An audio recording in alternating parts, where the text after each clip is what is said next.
Thanks, first of all, for the invitation to be here. I'm very happy to participate in this program, and I hope I can convey something that will give you more hope. I had to write something about hope recently, and I suddenly realized when I did so that hope has a different perspective for different people, undoubtedly. And those of us who are not really suffering can't really speak of hope. But I think it's important to recognize at the same time that South Africa in general, many people at the moment, at least where I move around, and I would like to counter that argument. I would like to see how we can actually change it around, because we've been in this position before. It's not the first time, and I'll come to that. So I think the reason why we are feeling a little bit desperate as we are speaking today is the fact that South Africa indeed lost about 20% of its wealth in the 4 or 5 years preceding 2018, or the end of 2017. I think if you calculate all the losses that amounted as a result of the fact of bad management of the state assets, the bad management and looting of public enterprises and private assets, I don't have to remind you of Steinhoff, and the reckless appointment of ministers of finance and firing of them. I think we can say very clearly where the loss of wealth come from, those three areas combined, of which was probably the most devastating, the firing of Nhlanhla Nene at the beginning of December 2015. You will recall that, when he was replaced with a man that was totally unknown by everybody, that was Des van Rooyen. The impact of all those losses amounted to this loss of wealth. And if we talk about 20% across the spectrum, it means rich and poor have suffered as a result of that. So we have to rebuild the economy. We have to regain the losses, and we have to find a way to get hope back into the minds of South Africans at large. Now, this reminds me to some extent of where we found ourselves at the early 1990s. Some of you were around at that stage will recall. As a result of apartheid and the sanctions and the punitive measures against South Africa, by the end of the 1980s, we suffered hugely. We had a dead standstill position, and the country could just not survive anymore. It was a desperate situation, which is comparable to what we are experiencing today, or at least during the last period of time. And it took us a period of time to get out of that, at least 5 years. Even after Mandela took over as president of the new democracy, it took another period of time. But then we had a blossoming time, so to speak, with the most fortunate of wealth growth of the economy that we ever had, probably, up to 5% growth, late 1990s, early 2000s. So I think it can be done again. The problem is we find ourselves today in this dip as a result of what happened in the previous 5 years. And to get out of this will take time. I think the turning point has arrived. My understanding is that the results for the second quarter is much better than the first quarter. So there are positive signs. But the real experience of people on the ground, across the spectrum, I think will take a bit of time to come through, probably 3 to 5 years. Going back to the early 1990s, just one reminder, and that is that in that period we created the democracy, but also the best democracy, I think, that we can fairly say on earth. because we established a constitutional framework that really gave us hope. And we still benefit from that constitutional democracy. We benefit not only from the Constitution, but also the institutions that were created. And that is probably what kept us together during the bad times of the previous era. I'm talking about the period leading up to last year. There was one mistake, however, that we made. And I have to point this out because I think it is important to just for a moment reflect on that. And that is the fact that at the end of the planning for the new democracy, in other words, once we have accepted the new constitution as the way forward, we should have carried on with something about planning also the socio-economic transformation of the country. Unfortunately, we didn't do that. And maybe it was a mistake of us. We were sitting around the table at that stage, and when we had the constitution done, we shook hands and said, job done, we can get on with something else. And unfortunately, I think that was a mistake. Right then, we were in the position to actually carry on with the planning for the immediate future in terms of transformation. By not doing so, we find ourselves now 25 years later in a situation, unfortunately, where the transformation is not nearly coming to an end. And it's not in sight even, the completion of the transformation. I can recall that at the time of the transition from apartheid to democracy, I said to myself, it will probably take us 15 years. But that was just a thumb suck. It's now 25 years later, and it's still not in sight, the end of the transformation. And that is part of the frustration that people experience today. But talk of a kind of an economic codessa or something like that is floating around many times, and sometimes by many important people. Personally, I don't think that's a good idea. I think we must just do what is practically possible and get the job done. And one of the things that we started to look at was how can private sector and public sector combine forces in a much better way than what was experienced in the last period of time. I think it's fair to say that during the period of the last 10 years up to 2017, there was very little interaction, if any, between private sector and the state. As a result of which, people went in separate ways, and there was no combined effort to rebuild the country. When President Ramaphosa last year, February, in his first State of the Nation address, made an appeal to South Africans through the Tumamina call, some from business, some from private sector started to react and said, okay, so what is it that we can do? And this is the story or the message that I would like to leave with you. One such person from private sector was Johan van Zyl from Toyota.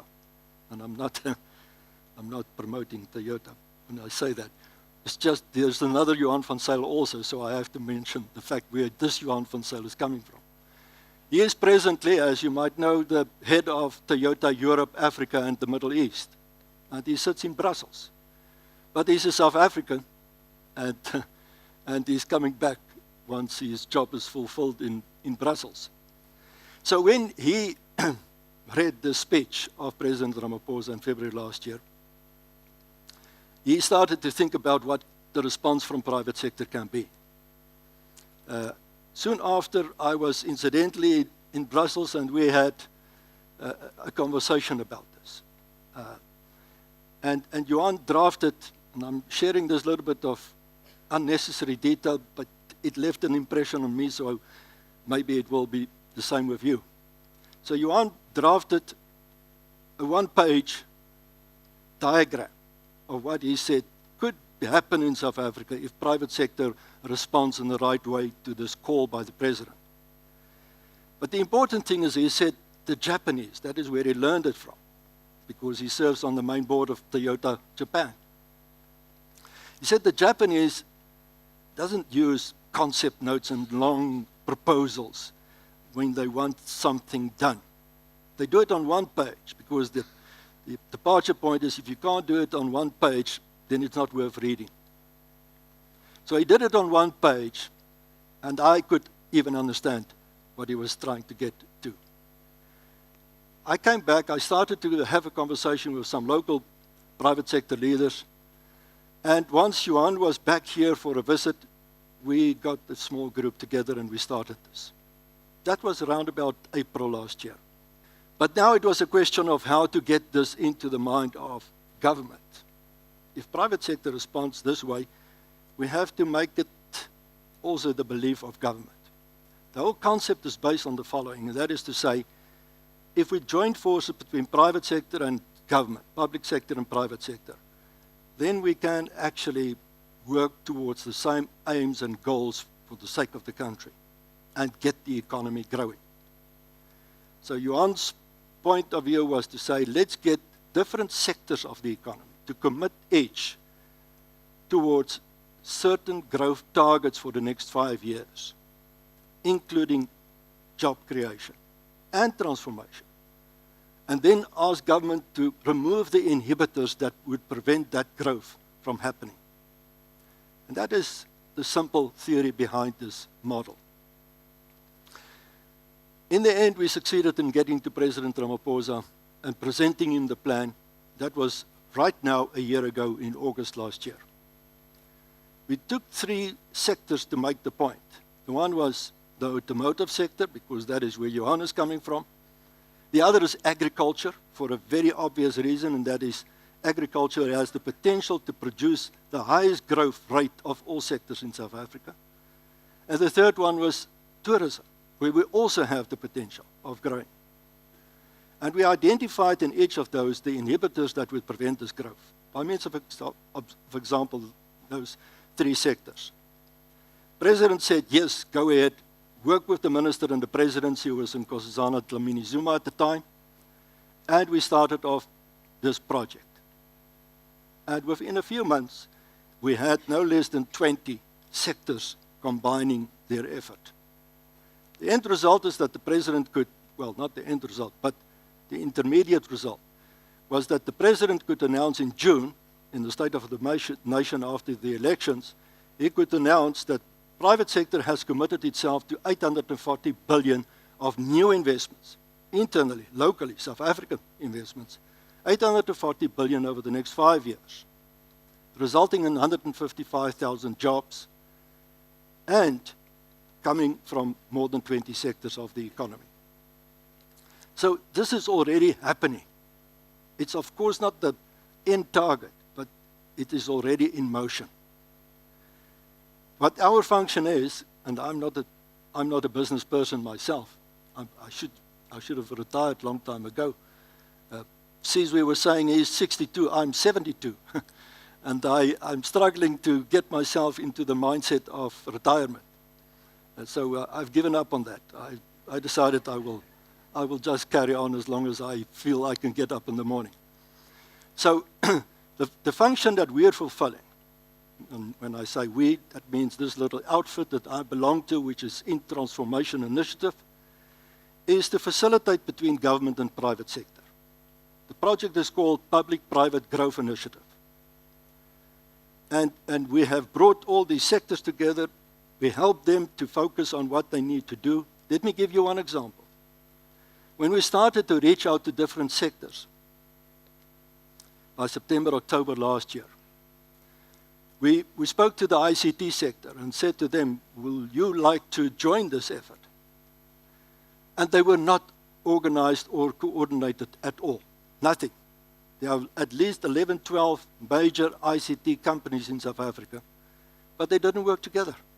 So for the first time, when we suggested this to them, they started to form a coordinated structure. Now they are working beautifully together. But what is more important, they engage together with the Department of Telecommunications. And they are just the happiest people at the moment because they say for the first time, they get a response from the government in the way that they would expect. The same can be said of some other sectors too. The one thing that I still don't understand, just by means of example, is, for instance, in the tourism, on the tourism side, the problems that we have with regard to visas. People are struggling from all over to come to South Africa if they wish, but they can't get easy access to visa applications and visa documents. You know, I do some work elsewhere. Recently, I went to Côte d'Ivoire, Abidjan. And another place I'm going to frequently is Myanmar in the east. Every time I apply for a visa, it takes me 10 minutes to get an e-visa. It's as simple as that. Payment included, done. You have it there to prove. To come to South Africa is almost impossible from some countries. And we have to change this as quickly as we can. 2 days ago, and I don't want to create the impression that we can turn the world, but 2 days ago we had a meeting with the President, Johan and I, to give him feedback on the progress that we're making, but also on the need to remove those inhibitors that prevent us from growing. And that all government departments must work towards achieving that goal. The President agrees, and I think I can say that Johan and I walked out of that meeting very hopeful. And I convey this to you because I think it's important that we lift our own emotions. My friends are saying to me, is the President not suffering because of all the media reports that's around? And we all know what appears in the media. I had no impression that he's suffering. He was actually, for 1.5 hours during that meeting, totally committed to one thing, and that is, what plans can we make jointly to take the country forward? And that is the positive message that I would like to leave with you. And it's not only him. The Minister of Cooperative Governance, Nkosazana Dlamini Zuma. And I mention her by name because people are still questioning as a result of what happened 2 years ago in the Battle of Nasrec. She was the one that actually inspired this project to come about because she was the minister in the presidency responsible for planning, monitoring, and evaluation up to the time of the election. So for a whole year, we worked very, very closely with her in establishing this project. Now she is so sold on this project that she wants us to do the same for her in the Department of Cooperative Governance, which is local government. In fact, she has asked us to specifically assist with regard to local municipalities in the rural areas. We're all suffering. When I said to her 3 weeks ago in the meeting, Minister, I'm worried, I'm concerned about the level of service delivery by our local municipalities, particularly in the rural areas. Her response was, that's an understatement. But here suddenly she's coming forward and saying, how can you help me? On the basis of this public-private growth initiative, how can you help me to take this forward? And you know what is the beauty? We have farming communities all around the country. There's not a single little town in South Africa that hasn't got a boerevereniging. And we can combine forces. If there's a willingness on the side of government to accept this, we can make a change. Now, you're sitting somebody in the audience that is going to create that opportunity for the minister in 2 weeks' time, less than 2 weeks' time, to bring together new farmers, emerging farmers, together with the expertise and the knowledge of existing commercial farmers, and helping local communities around the country to turn around. It can be done in all communities around the country. We must just create the positive spirit to make it happen. In this meeting 2 days ago, which I referred to, Minister Ebrahim Patel was present as well, the Minister for DTI. And he had one message in the presence of the President all the time, and he said, what we can't do on the side of the government, private sector must come and help us. Can you imagine? That's a message that we didn't hear for the last 25 years. I'm absolutely convinced that there's a new spirit that we as South Africans can work together in finding the answers and making the country turn around. I'm saying the first signs of the turnaround are there. Don't expect the immediate results. It's not possible. It takes a bit of time. But I think before the end of this term, the sixth administration of this current government, we will see the value of what is happening right now. We must just keep on pushing. So in the end, I'm saying to myself, why am I doing this? Why I am getting up every morning excited about the new day. And I'm saying to myself, it's because I want my grandchildren to stay in South Africa. My children are here. Basically, they're not only in South Africa, they're all in Pretoria. And I don't think they have intentions to leave. But I want to ensure that we create the same circumstances for my grandchildren. And for all South Africans. And that is why I think we should make a plea to people who come out negatively about the current situation and say to them, what would you like to do to change things around? I think the opportunity is there. It's open time. The window is vastly open to move through to get the right support also from government side. I haven't experienced a single negative in the last year that we're working on this project from the government side. Yes, in some cases we need to get the message across to officials. But once they understand it's about their own interest too, we can get a positive result. So my plea in the end would be to a person like Johan Rupert is to say to him, please stay. I'm not sure whether he has already left, but he's threatening. If he does, I would say, please come back. The 6.7 million South Africans who are out of jobs need people like you to come back and put a positive spirit into this country. We can do it. We can deliver. But it's not only Johan Rupert, there are many others. We have to turn the tide, and I think it can be done. We've done it before. We can do it again. Thank you very much.